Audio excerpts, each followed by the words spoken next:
চলে গেছিলাম মংলা একটা কাজে। সেখানে গিয়ে মিললো চাইনিজ ব্লগের সাথে দেখা। আর ওই একই দিনে ট্রেন ভ্রমণ করলাম। আমার ট্রেন ভ্রমণ মংলায় কাটানো কিছু মজার মুহূর্ত শেয়ার করবো আপনাদের সাথে। তাই আর দেরি না করে শুরু করা যায়।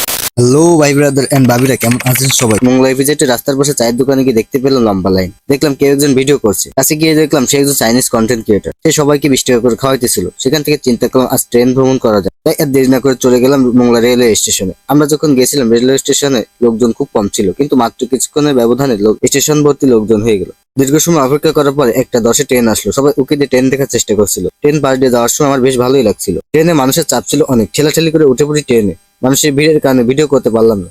ট্রেনের জানালা দিয়ে বাইরে তাকিয়ে দেখি কি যেন পাশ দিয়ে যাচ্ছে। পরে দেখি ট্রেনের মাথার অংশ করে সামনে যাইতেছিল। হঠাৎ হর্ন বেজে উঠলো। ট্রেন ছাড়ার সময় হয়েছে, তাই একটু পরে চলতে শুরু করলো ট্রেন।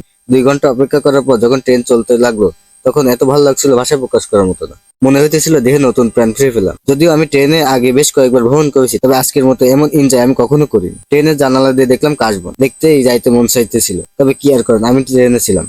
আমি সব থেকে বেশি যেটা এনজয় করলাম সেটা হলো ট্রেন যখন ব্রিজের উপর দিয়ে যাচ্ছিল, এমন একটা শব্দ হচ্ছিল যা আমার কাছে অনেক ভালো লাগছে। দেখলাম অনেকেই ট্রেনের ভিডিও করছিল। একের পর এক কাশবন, ব্রিজ এবং সবুজ প্রকৃতির মনোরম দৃশ্য উপভোগ করতে করতে চলে আসি চুলকাঠি রেলওয়ে স্টেশন। সেখানে 10 মিনিট অপেক্ষা করার পর আবার ট্রেন চলতে শুরু করে। তার কিছুক্ষণের মধ্যে চলে আসি কাটাখালী রেলওয়ে স্টেশনে। সেখানে এসে নেমে পড়ি ট্রেনকে বিদায় দেওয়ার জন্য। আজ সময় না থাকে বেশি দূর ভ্রমণ করতে পারলাম না, তবে আজকের এই ভ্রমণ আমার কাছে স্মরণীয় হয়ে থাকে। তারপর কাটাখালী বাস স্ট্যান্ড থেকে উঠে পড়ি বাসে, বেরিয়ে পড়ি বাড়ির উদ্দেশ্যে।